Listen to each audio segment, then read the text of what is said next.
Hello everyone, আবার একটা নতুন ভিডিওতে তোমাদের সবাইকে জানাই ওয়েলকাম। দেখো ঘড়িটা তো দেখলেই, তখন 6:50 বাজে। ঘুম থেকে উঠে গেছি আর এদিকে আমি ফ্রেশ হয়ে নিয়েছি পড়াতে যাব বলে। তারপর আমি একটু উষ্ণ গরম জল করে নিয়েছিলাম। সকালবেলা কিন্তু খালি পেটে জল খাওয়াটা খুব ভালো। আর খেয়ে দিয়ে আমি পড়াতে চলে গেছিলাম। আর পড়িয়ে বাড়ি এসে দেখি পিসি বিছানাটা গুছিয়ে রেখেছে, তাই আমি একটু ঘরটা ঝাড় দিয়ে নিচ্ছি। ঘরটা ঝাড় দিয়ে সকালে খেয়ে দিয়ে দেখো স্নান করে নিয়েছি। আর এদিকে স্নান টান করে আমি মোটামুটি রেডি। আর তারপরে রান্নাঘরে চলে এসে কেটে কুটে সব রান্না বসিয়ে দিয়েছিলাম। আমি স্নান টান করেই রান্নাটা বসাই, না হলে লেট হয়ে যায় ওই জন্য। আর এদিকে দেখো মাছের ঝোল করবো, ওই জন্য আলু ভেজে নিচ্ছি। আমাদের বাড়ি না খুব একটা আলু ভালোবাসে না কেউ, আমি একটু আলু ভালোবাসি। আর এদিকে আমার রান্নাও হয়ে গেছে। একটু নিম বেগুন করেছিলাম, উচ্ছে আলু ভাজা আর মাছের ঝোল করেছিলাম।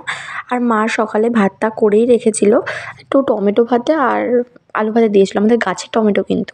তো ভিডিওটা এই অবধি, কেমন লাগলো জানিও।